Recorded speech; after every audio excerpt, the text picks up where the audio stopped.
Hemos dicho que uno de los elementos que Marx va a intentar estudiar para transformar y mejorar la realidad es la estructura social. Eso es lo que vamos ahora mismo a intentar examinar. ¿Cuál era su teoría acerca de la estructura social? Bien, para Marx, todas las sociedades, independientemente del momento histórico en el que estemos hablando, si les hiciéramos una especie de radiografía, veríamos que tienen la siguiente estructura. Por un lado, tienen una base, ¿de acuerdo?, que es lo que llama la infraestructura. La infraestructura es la base de una sociedad, es y consiste en el modo de producción de una sociedad, es decir, cómo produce bienes esa sociedad. Eso es la base de toda la sociedad.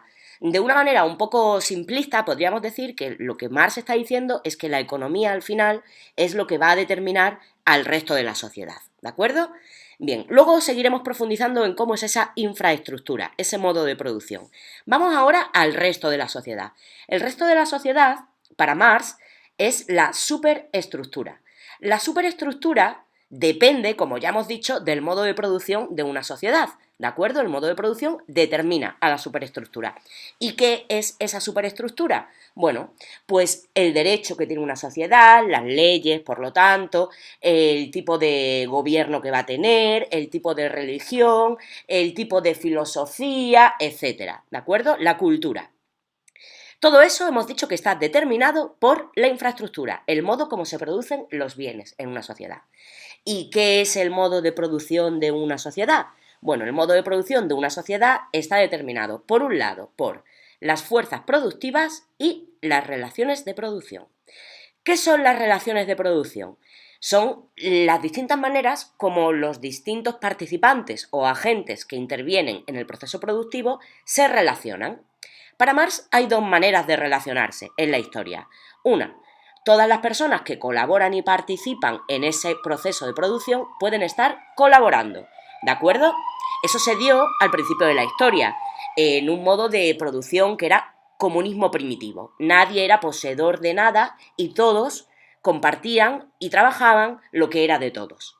Según Marx, lógicamente, eso ya no se ha vuelto a dar, porque apareció la propiedad privada y ya todo el resto de modos de producción han tenido unas relaciones de explotación.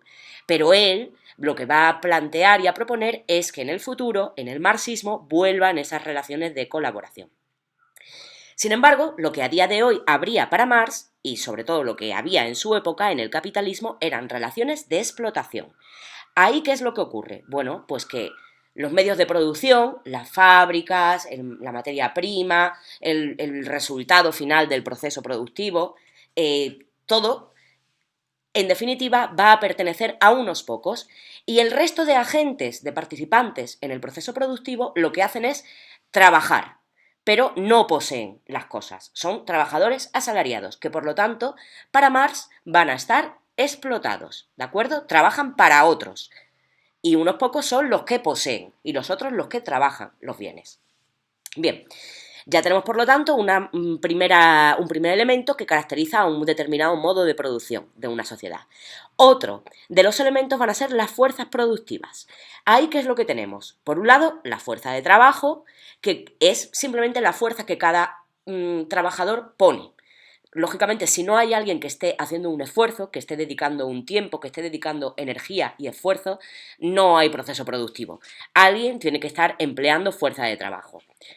Y por otro lado, los medios de producción. Estos cambian a medida que cambian la historia, ¿de acuerdo? Porque aunque por un lado tenemos la naturaleza y la materia prima, por otro tenemos los medios de trabajo, que son instrumentos de producción. No es lo mismo labrar la tierra con un cacho de palo y una piedra atada a ese cacho de palo, ¿de acuerdo?, que hacerlo ya con un tractor, ni que hacerlo ya con una tecnología más desarrollada que la piedra y el palo, que puede ser ya las ruedas, los bueyes y los carros de trabajo, ¿de acuerdo? ¿Qué es lo que ocurre? ¿Cuándo cambia un modo de producción?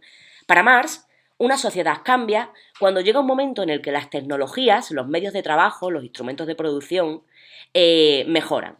Al evolucionar, llega un momento en el que las relaciones de producción quedan obsoletas, ¿de acuerdo? Se crea una especie de conflicto entre ese medio de producción y esas relaciones de producción.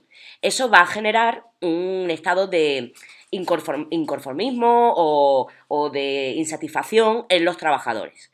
Vamos a poner un ejemplo. Imaginaos el momento en el que la gente está en las fábricas.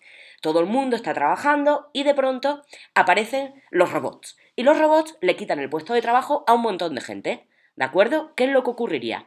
Ha mejorado la tecnología, pero de pronto los trabajadores se encuentran en un estado de insatisfacción, porque a lo mejor ven peligrar sus puestos de trabajo o les pagan menos. En ese momento hay un desequilibrio producido por la evolución de los medios de producción con respecto a las relaciones de producción y eso va a hacer que se genere una revolución, una revuelta, unos determinados movimientos sociales que van a hacer que cambie todo.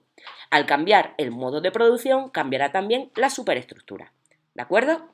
Bien, pues vamos a ver si habéis entendido bien lo que se ha explicado. Si no lo habéis entendido bien, volved a escuchar el audio, por favor.